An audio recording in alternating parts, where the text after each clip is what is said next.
हाँ तो दोस्तों, हम पिछले वीडियो में हम यह देख चुके थे कि 1857 की विद्रोह क्यों हुई। आखिर विद्रोह का होने का कारण क्या था, आखिर विद्रोह इतना चरम सीमा पे कैसे चल गए, इसके बारे में हम पूर्णतः देख चुके थे। उसके सामाजिक, आर्थिक, राजनीतिक, यानी कि हर प्रकार के कारण, सैन्य कारण, अब धार्मिक कारण, सभी प्रकार के कारण हम देख चुके थे। अब हम देखने वाले हैं कि विद्रोह की शुरुआत कब हुई, कैसे हुई और किसने किया। तो विद्रोह की शुरुआत हम देखने वाले हैं। कहते हैं दोस्तों कि विद्रोह की शुरुआत है 1857 की विद्रोह की शुरुआत या पश्चिम बंगाल, कहाँ, वेस्ट बंगाल, पश्चिम बंगाल, इसको हम शॉर्ट में लिखते हैं वेस्ट वेस्ट बंगाल। पश्चिम बंगाल के एक छावनी है जिसका नाम है बैरकपुर। पश्चिम बंगाल के एक छावनी है जिसका नाम है बैरकपुर छावनी। अब बैरकपुर छावनी के 34वें रेजिडेंट के सिपाही थे। 34वें रेजिडेंट के सिपाही कौन थे? पांडे जी, यानी कि मंगल पांडे। 34वें रेजिडेंट के सिपाही थे कौन? मंगल पांडे। मंगल पांडे। अब दोस्तों, यह बहुत बड़े क्रांति के बारे में, अब यह शुरुआत बस मंगल पांडे की है, लेकिन आगे चलकर ये बढ़ता गया और धीरे धीरे करके काफी ऊंचाई पे चल गया। तो बैरकपुर शुरुआत कब हुई? 1857 से बैरकपुर छावनी पश्चिम बंगाल से। और किसने शुरुआत की? तो मंगल पांडे। और ये पश्चिम बंगाल के 34वें रेजिडेंट के क्या थे? सिपाही थे। अब बात है यह 29 मार्च,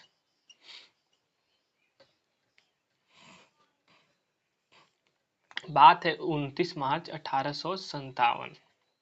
अब अब अब यह कारण हम पिछले क्लास में देख चुके थे कि ब्राउसबेन राइफल के जगह पे इनफील्ड राइफल आया था, जिसमें बोल कहते थे, ऐसा अफवाह फैल गया कि सुअर और गाय के चर्बी से इनके कारतूसों को बनाया जा रहा है और उसके ऊपर लपेटा रहता था।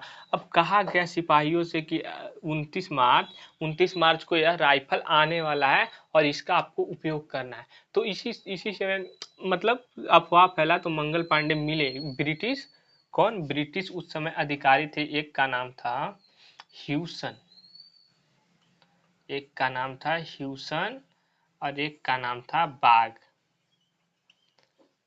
अब इनके आगे आप जनरल लगा सकते हैं, जनरल ह्यूसन और जनरल बाग। अब इन दोनों से जाके मिले तो यह पूछे कि क्या क्या सच में ऐसा है, हमें गाय और सुअर के चर्बी वाले कारतूसों का उपयोग करना होगा? तो इन्होंने बड़े घमंड से कहा कि हाँ, तुम लोगों को यही प्रयोग करना होगा। तभी की बात होती है, तभी से क्रांति की शुरुआत होती है। और मंगल पांडे उसी समय बिना कुछ सोचे समझे दोस्तों उड़ा दिए कि तुम हमारा धर्म नाश नहीं कर सकते हो। ये धर्म के प्रति काफी ज्यादा उजागर थे। और यह ह्यूसन और बाग की वहीं पर हत्या कर दिए बिना कुछ सोचे समझे। और कहते हैं यह हत्या 29 मार्च को की है। अब आप इससे रिलेट इसको कर सकते हैं कि कब के? 29 मार्च 1857। तो अब 29 मार्च, अब सबसे बड़े विद्रोह है भारत का, करीब करीब हम कह सकते हैं कि सबसे बड़ा विद्रोह कहते हैं 29 मार्च। और कौन लास्ट में? 29 मार्च 1857 के विद्रोह की शुरुआत होती है। और फिर दोस्तों, मंगल पांडे जब इन दोनों को मारे तो इनको गिरफ्तार कर लिया गया और इनको फांसी दे दिया गया। कब? तो इनको फांसी, मंगल पांडे को जो फांसी है वह 8 अप्रैल 1857 को इनको फांसी दे दी गई। 1857 को इनको फांसी दे दी गई। अब 1857 को इनको फांसी दे दी गई और ब्रिटिशों ने यह विद्रोह दबा दिया। ये सोचे कि अब यह विद्रोह समाप्त हो गया, अब इनको कोई चिंता नहीं थी कि अब कुछ होने वाला है।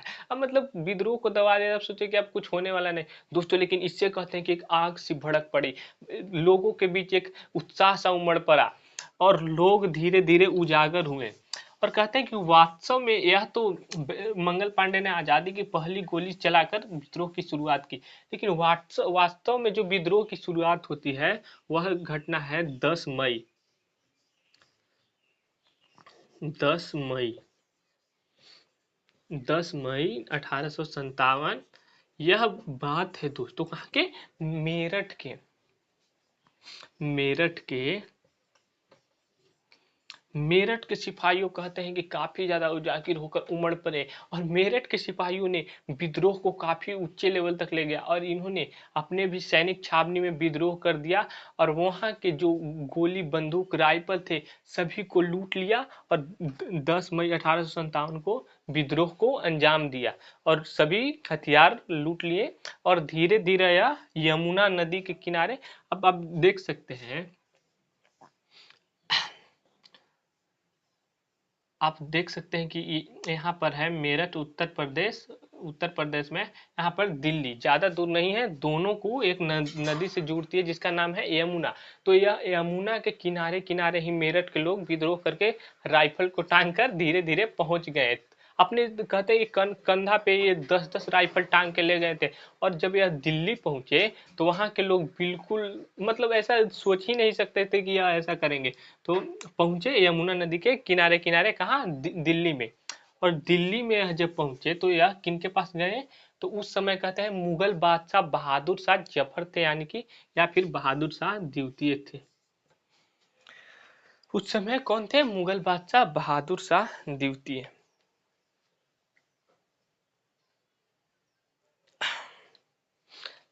अब बहादुर शाह द्वितीय थे कौन, बहादुर शाह,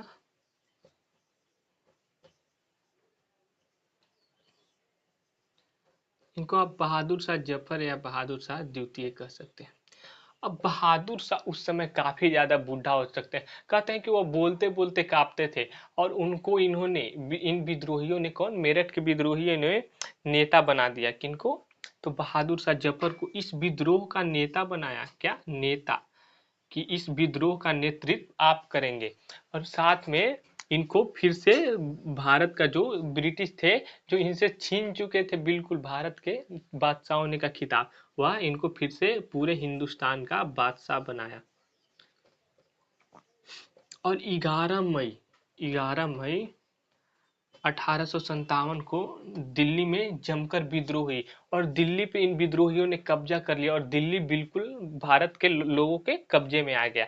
और इस समय बहादुर शाह जफर का साथ देने वाला एक सिपाही थे जिनका नाम था बख्त खां। बख्त खां इनका साथ दिए, किनका, बहादुर शाह जफर का जमकर। कहते हैं बहादुर शाह जफर तो काफी बूढ़े हो चुके थे तो मुख्यतः इन्होंने ही इस विद्रोह को लीड किया दिल्ली से। अब धीरे धीरे, और अब सबसे पहले यह दिसंबर में यह भी विद्रोह धीरे धीरे करके दबा दिया गया। अब इसमें हम कह सकते हैं कि काफी ज्यादा हिंदू मुस्लिम की एकता देखी गई। अब आप सोच सकते हैं कि यह विद्रोह तो हो गई, अब आखिर विद्रोह हो गई तो अब आप जानते हैं कि 1857 में हमें कोई आज़ादी नहीं मिली है दोस्तों।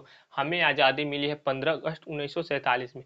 तो आखिर क्या हुआ जिसके कारण हमारे हमारे विद्रोह इतने ऊंचे तौर पे था और सफल नहीं हो पाया। तो उसके पीछे कई कारण है जिसके कारण हमारा विद्रोह सफल नहीं हो चुका और ब्रिटिशों द्वारा दबा दिया गया।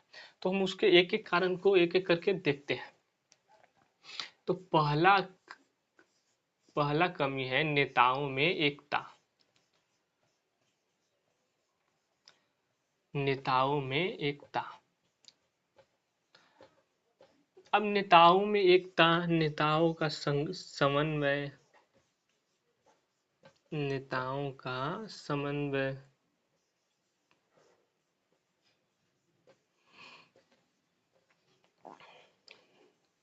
नेताओं का समन्वय हो गया, नेताओं का संगठन।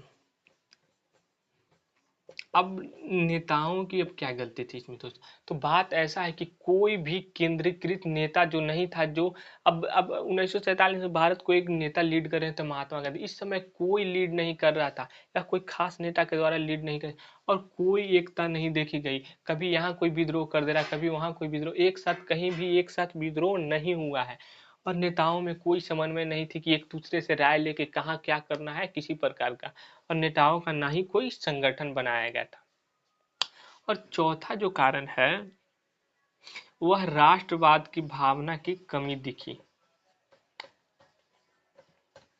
अब राष्ट्रवाद की भावना की कमी से तात्पर्य दोस्तों कि अब विद्रोह हर जगह हुआ, जैसे झांसी में हुआ तो झांसी लक्ष्मीबाई चाह रही थी कि हमारा झांसी में विद्रोह हो, हम झांसी को आजाद करें।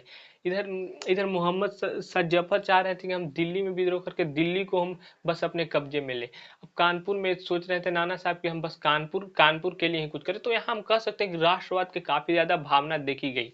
और साथ ही साथ हमारे भारतीयों के पास संसाधन का अभाव था, संसाधन का अभाव था।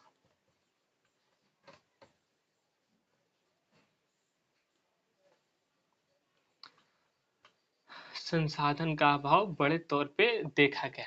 अब संसाधन का अभाव था। अब जानते हैं कि ब्रिटिश ही कब्जा किए थे तो सब संसाधन पे उनका ही अधिकार था, तो हमारे भारतीयों के हाथों में ज्यादा कुछ था नहीं। और संसाधनों के अभाव के साथ साथ हमारे हमारे जो सेना थे वो ब्रिटिशों की तुलना में कम योग्य थे।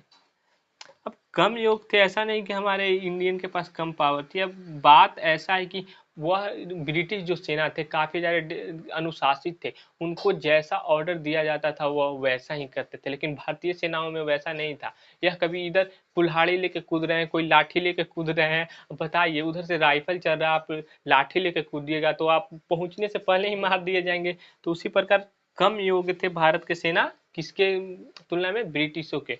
और यह अनुशासित नहीं थे।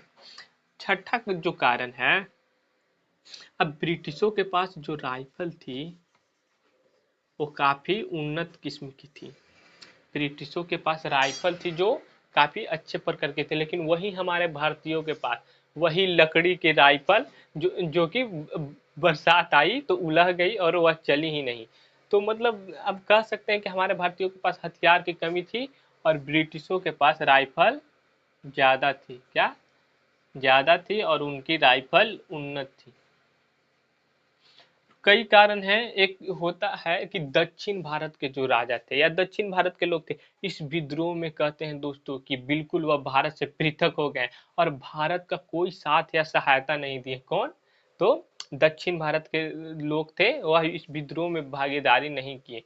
दक्षिण भारत के लोग इस विद्रोह में भागीदारी नहीं की।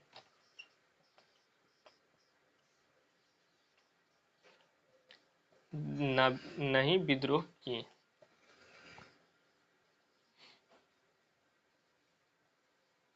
दक्षिण भारत के लोग विद्रोह नहीं किए।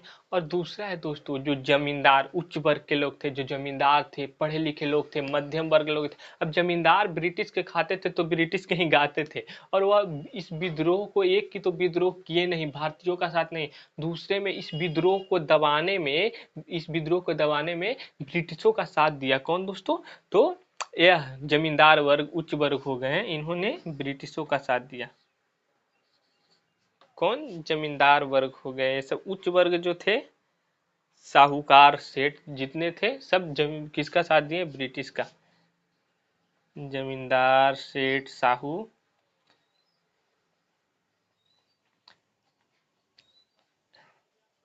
यह सब ब्रिटिश का साथ दिए। यही कुछ कारण है दोस्तों जिसके कारण हम विद्रोह में सफल नहीं हो पाए और 1857 में हम आज़ादी ले नहीं पाए। लेकिन हमें आज़ादी लेट मिली लेकिन दुरुस्त मिली। अब हम बात करते हैं आगे चल के कि इस विद्रोह के परिणाम क्या हुआ, इस विद्रोह के पश्चात का क्या हुआ, हमें क्या हासिल हुआ और क्या नुकसान हुआ।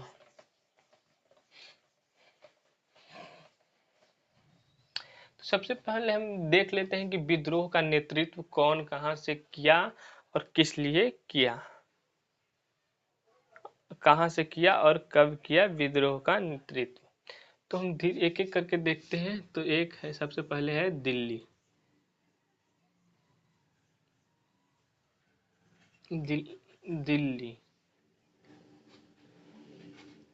अब दिल्ली का जो है वो अभी बहादुर शाह द्वितीय, बहादुर शाह द्वितीय। और हम क्या बोले? बख्त खां।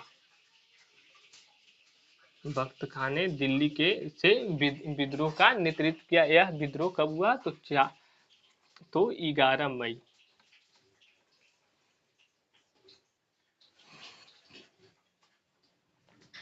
और दूसरा विद्रोह हुआ 4 जून।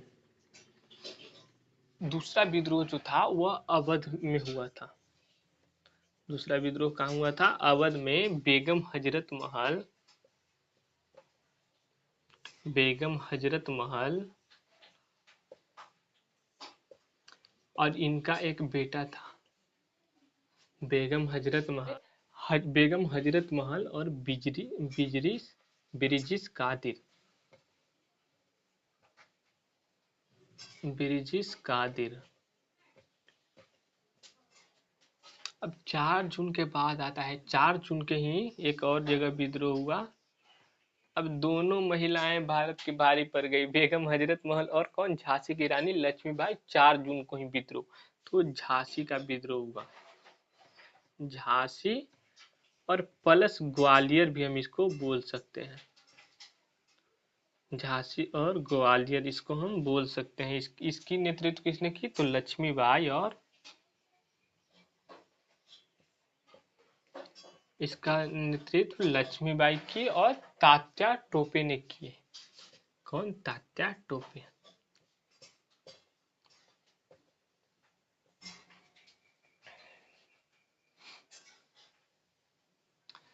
तो लक्ष्मीबाई और तात्या टोपे इसका नेतृत्व किए। उसके बाद अवध के बाद आता है 5 जून की बात है। यह 5 जून की बात है। 5 जून का जो विद्रोह है वह कानपुर में हुआ। कहाँ, कानपुर में। अब कानपुर में कान के पास नाना साहब दिए, तो कानपुर का नेतृत्व किसने किया, नाना साहब।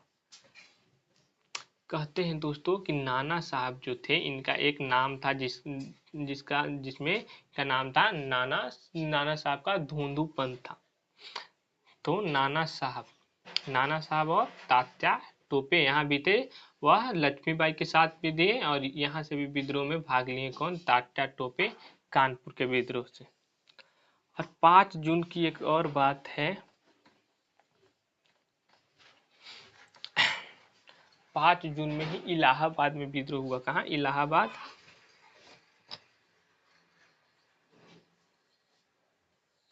जिसका नेतृत्व किए लियाकत अली।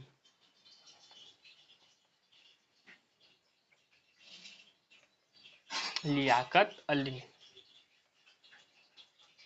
अब 5 जून के ही विद्रोह का नेतृत्व कौन किए, लियाकत अली।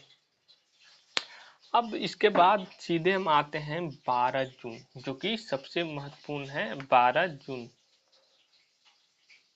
12 जून में जगदीशपुर में विद्रोह हुआ। जिसका नेतृत्व कौन किए, जगदीशपुर कहाँ है दोस्तों, तो बिहार में। जगदीशपुर का नेतृत्व किए कुंवर सिंह और अमर सिंह। कुंवर सिंह और अमर सिंह, और अमर सिंह। अब यह दोस्तों, यह कुछ प्रमुख विद्रोह था जो कि बहुत ज्यादा इंपॉर्टेंट है। अब इसके बाद हम देखते हैं कि इस विद्रोह का परिणाम क्या हुआ, आखिर विद्रोह से हमें क्या प्राप्त हुआ। तो विद्रोह धीरे धीरे हो गया। तो विद्रोह के ठीक बाद अब जैसे ही यह विद्रोह के बाद किनको, उस समय ब्रिटिश की राजकुमारी थी विक्टोरिया। जैसे यह खबर विक्टोरिया को मिली, रानी विक्टोरिया बौखला गई कि शायद हमारे हाथों से भारत भी जा सकता है। अब विक्टोरिया को जैसे ही यह बात पता चली, उन्होंने अब इसके लिए सबसे पहले एक उद्घोषणा की। क्या, एक उद्घोषणा की, उद्घोषणा की।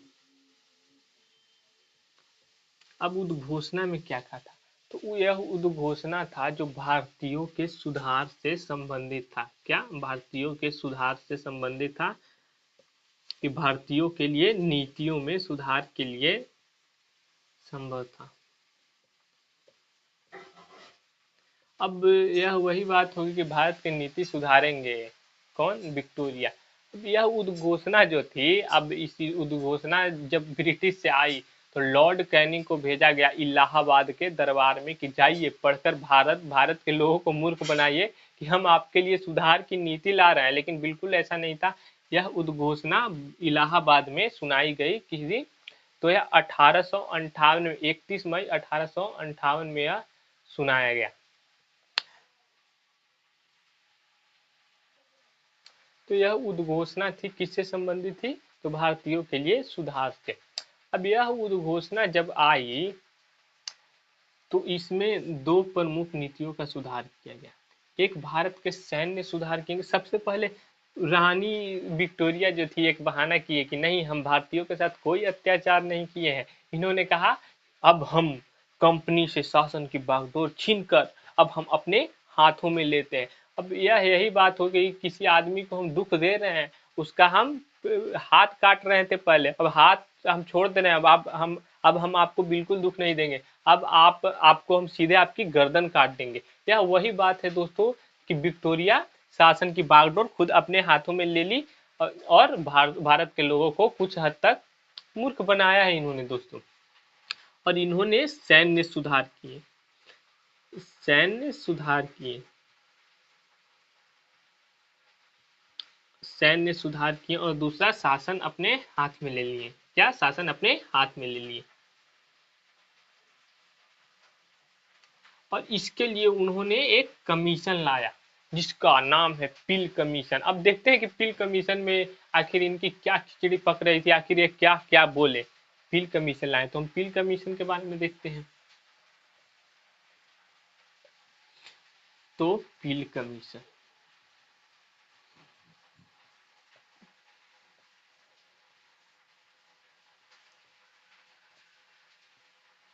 तो यह पिल कमीशन सबसे पहले लाए। जो यह सबसे पहले बात कर रहे हैं, यह हमारी भलाई की बात है कि अब यह सेना के संगठन में, सेना का जो संगठन है, सेना का संगठन है, उसमें ब्रिटिशों का जो संख्या वो बढ़ा दे रहे हैं। जैसे अब रेशियो है, भारत का 3 है तो ब्रिटिश का 10 है। यह इंडिया का है, यह ब्रिटिश का है। अब बताइए, यह सुधार है हमारे सेना के लिए। अब ब्रिटिशों की संख्या बढ़ा दिए ताकि विद्रोह दोबारा न पनप सके, इसीलिए इन्होंने यह नीति लाई। अब सेना के संगठन में बढ़ा दिया ब्रिटिशों की संख्या को। और दूसरा सबसे खराब बात यह है कि इन्होंने भारत के सेना को जाति धर्म के आधार पर बांट दिया, जाति धर्म के आधार पर बांट दिया। अब यहीं से हमारे भारत में बहुत ज्यादा हिंदू मुस्लिम का विद्रोह देखा जाएगा। हिंदू मुस्लिम को लड़वाया इन्होंने, सिखों को लड़वाया। अब धीरे धीरे करके भारत में इन्होंने क्या नीति लाई? तो फूट डालो और राज्य करो की नीति यहीं से इन्होंने लाई और जाति धर्म के आधार पर बांट दिया। और इन्होंने रेजिडेंट के आधार पर बांट दिया कि किस रेजिडेंट के होंगे लोग। अब इसके अकॉर्डिंग इन्होंने रेजिडेंट के आधार पर बांट दिया। अब यह रेजिडेंट भी जाति पे आधारित था दोस्तों। इनका बस मकसद था कि हम भारतवासियों को एक दूसरे से अलग कर देंगे। और इन्होंने रेजिडेंट के आधार पर ऐसे बांटा। पहला Sikh resident, Sikh resident, Gorkha resident, Rajput resident. बिल्कुल यह जाति पे आधारित था दोस्तों। राजपूतों को अलग कर दिया, सिखों को अलग कर दिया, गोरखाओं को अलग कर दिया। और यह बहाना क्या किए? तो यह लड़ाकू है, यह लड़ाकू नहीं है, ऐसे ऐसे करके भारत को रेजिडेंटों में बांट दिया। और इनका यही मकसद था कि हम फूट डालेंगे और राज्य करेंगे। लेकिन इन्होंने इसमें एक दो सुधार किए। अब इसके बारे में हम बताते हैं कि क्या यह सुधार थी मतलब क्या सुधार थी जो देखते हैं। तो इन्होंने राज्य हड़प की नीति को त्याग दी।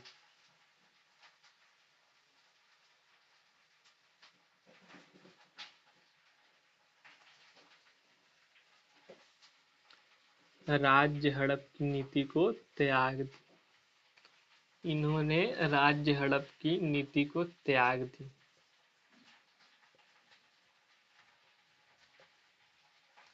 और भारत में विस्तार नीति को भी त्याग दी। भारत में साम्राज्य विस्तार की नीति को त्याग दी। अब आप सोचिए, अब आप यही बात होगी कि भारत में विस्तार को, हड़प नीति को त्याग दी।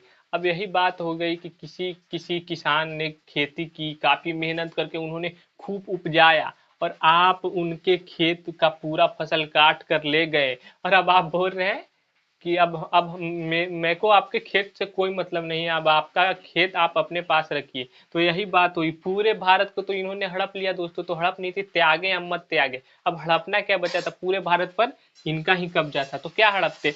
और भारत में साम्राज्य विस्तार, अब बताइए साम्राज्य बचा ही कहाँ था, सब सब पे तो इनका ही कब्जा था, तो विस्तार क्या करते। तो यह बिल्कुल उनके, वह सिर्फ इससे भारत के लोगों को विचलित कर रहे थे, विद्रोह करने से बचने के लिए यह किए। और तीसरा है कि इन्होंने भारत में क्या किए, तो भारत में गवर्नर जनरल 1858 में गवर्नर जनरल के पद पे इसको कन्वर्ट कर दिया इन्होंने वायसराय में। और अब महारानी विक्टोरिया क्या बोलती है कि अब गवर्नर जनरल नहीं, अब उस वायसराय नियुक्त होगा, जो कि ब्रिटिश से खुद वह रानी की प्रतिनिधि होगी, और वह भेजेगी क्या, तो वायसराय अब आएगी। तो अब आप सोच सकते हैं, बात वही हो गई। वह जो गवर्नर जनरल थे, वो क्या बिना रानी के कुछ कुछ इजाजत के करती थी। अब यह एक प्रकार का बस भारत के लोगों को विचलित करने का षड्यंत्र था, नहीं तो यह बिल्कुल वायसराय गवर्नर जनरल। फिर गवर्नर जनरल से वायसराय चेंज हुआ, तो उस समय कौन वायसराय थे, तो लॉर्ड कैनिंग ही। बताइए इसमें क्या परिवर्तन है। अब इन्होंने अब जानते हैं कि इस विद्रोह का दबा दिया, इस विद्रोह में सुधार किए, जो कि बिल्कुल कारण, लेकिन कुछ इस विद्रोह का फायदा हुआ है। 1857 के विद्रोह का, इस विद्रोह का कुछ तो लाभ हुआ है भारतीयों को। इस विद्रोह से दोस्तों, 1857 के विद्रोह से भारत के लोगों के बीच भविष्य में राष्ट्रवाद की,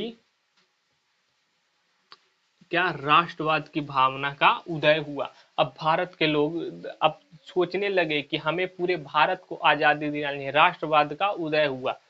और इसमें कुछ इतिहासकार इस पे कहते हैं, कुछ इतिहासकार कहते हैं कि 1857 के विद्रोह की प्रकृति काफी अच्छी थी, और इससे काफी ज्यादा भारत के लोगों को फायदा हुआ, इससे काफी ज्यादा भारत के लोगों को फायदा हुआ। हाँ तो दोस्तों, अभी इसका इतिहासकार कहते हैं कि विद्रोह का काफी ज्यादा फायदा हुआ। अब हम इस फायदे के बारे में देखते हैं। ब्रिटिशों ने सामाजिक एवं आर्थिक सुधार किए, सामाजिक एवं आर्थिक सुधार किए, कौन, ब्रिटिश। अब 1857 के विद्रोह का कुछ हम ज्यादा कर नहीं पाए, लेकिन कुछ हद तक ब्रिटिशों को हम सुधारे, और इसका फायदा हुआ। अब इस आर्थिक सुधार का मतलब जैसे हुआ कि इन्होंने उस समय रेलवे का विकास पे ध्यान दिया, रेलवे का विकास पे ध्यान दिया, बैंकिंग पे ध्यान दिया,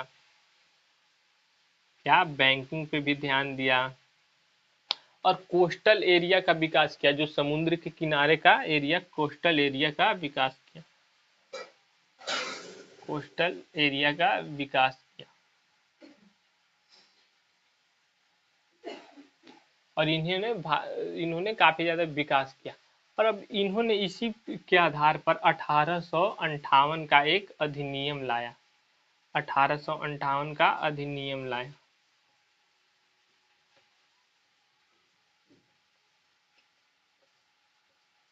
1858 के अधिनियम, इस अधिनियम का दोस्तों काफी ज्यादा फायदा हुआ। इस अधिनियम के तहत भारत, जो कभी हम आपको बताए थे कि कोई अधिकारी नहीं बन सकते थे, उस समय से दोस्तों भारत में लोग अधिकारी बनने लगे।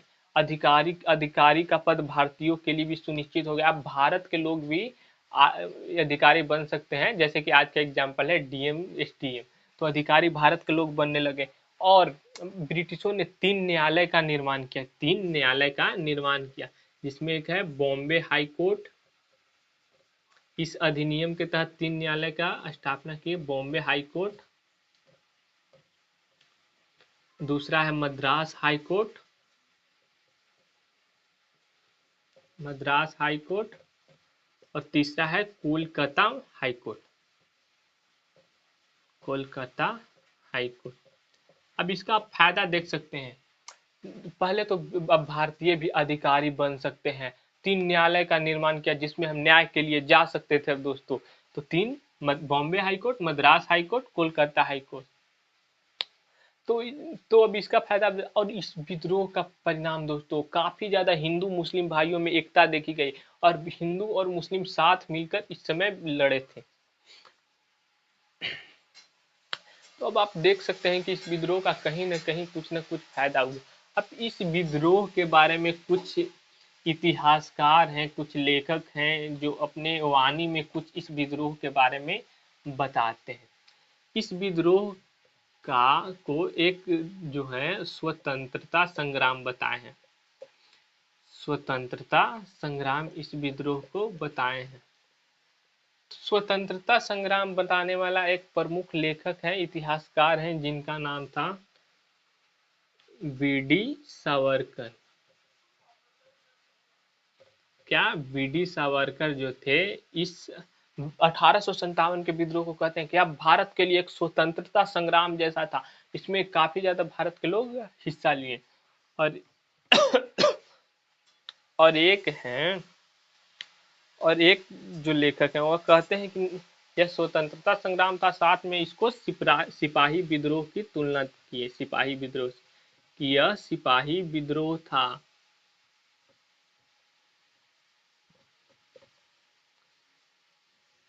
यह सिपाही विद्रोह था। इनका नाम था आर डी मजूमदार। क्या? R D Majumdar.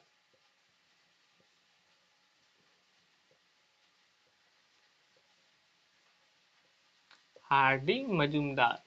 और तीसरा है, कहते हैं कि यह भारत के लोगों का क्रोध था। यह भारत के लोगों का क्रोध था।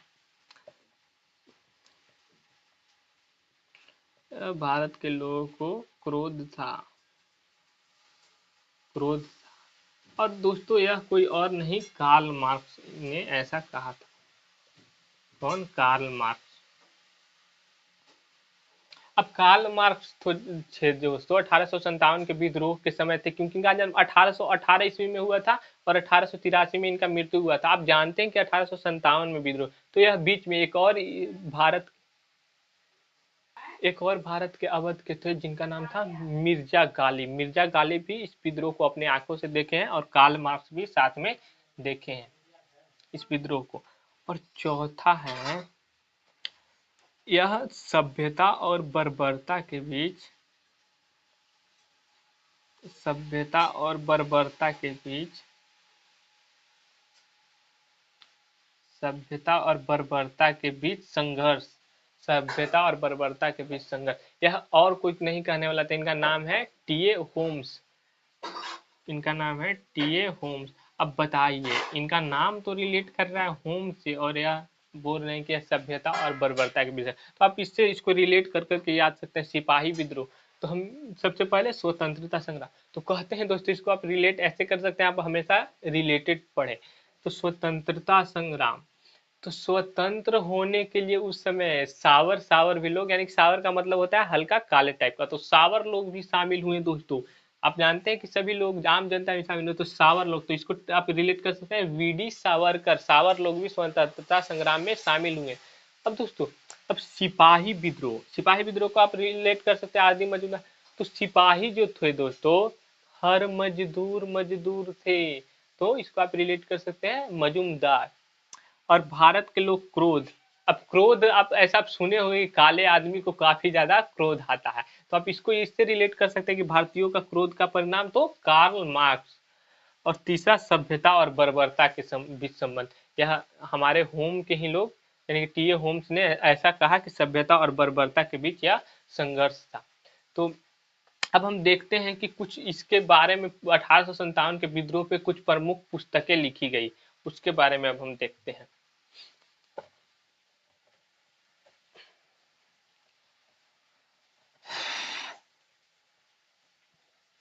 1857 के बारे में प्रमुख पुस्तकें लिखी।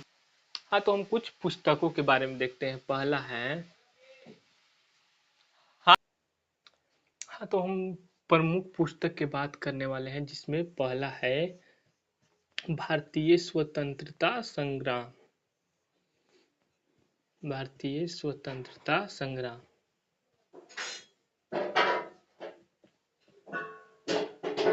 अब अभी हम बताए थे कि भारतीय स्वतंत्रता संग्राम कहने वाले जो सावर थे, स्वतंत्रता के लिए सावर भी लड़ सकते हैं, बीडी सावरकर। उन्होंने, बीडी सावरकर ने इनका इसका रचना किया। किसने? बीडी सावरकर। क्या हम इसको रिलेट किए थे कि स्वतंत्रता के लिए सावर आदमी भी लड़ने के लिए तैयार थे उस समय। तो पहले पुस्तक था भारतीय स्वतंत्रता संकलन के लेखक बीडी सावरकर थे, और दूसरा है सिपाही विद्रोह। क्या? सिपाही विद्रोह दोस्तों। तो दोस्तों दूसरा पुस्तक है सिपाही विद्रोह। अब सिपाही विद्रोह के जो लेखक हैं, सिपाही विद्रोह के जो लेखक हैं उनका नाम है आर डी मजूमदार। क्या? R D Majumdar. R G Majumdar. अभी हम बात कर रहे थे कि आरजी मजूमदार। अब सिपाही, सिपाही में मजदूर भी उस वक्त शामिल हुए थे, तो हम कह सकते हैं कि आर डी मजूमदार थे। और तीसरा है महान, महान विद्रोह। क्या? महान विद्रोह। तीसरा पुस्तक है महान विद्रोह, इसका लेखक है अशोक मेहता।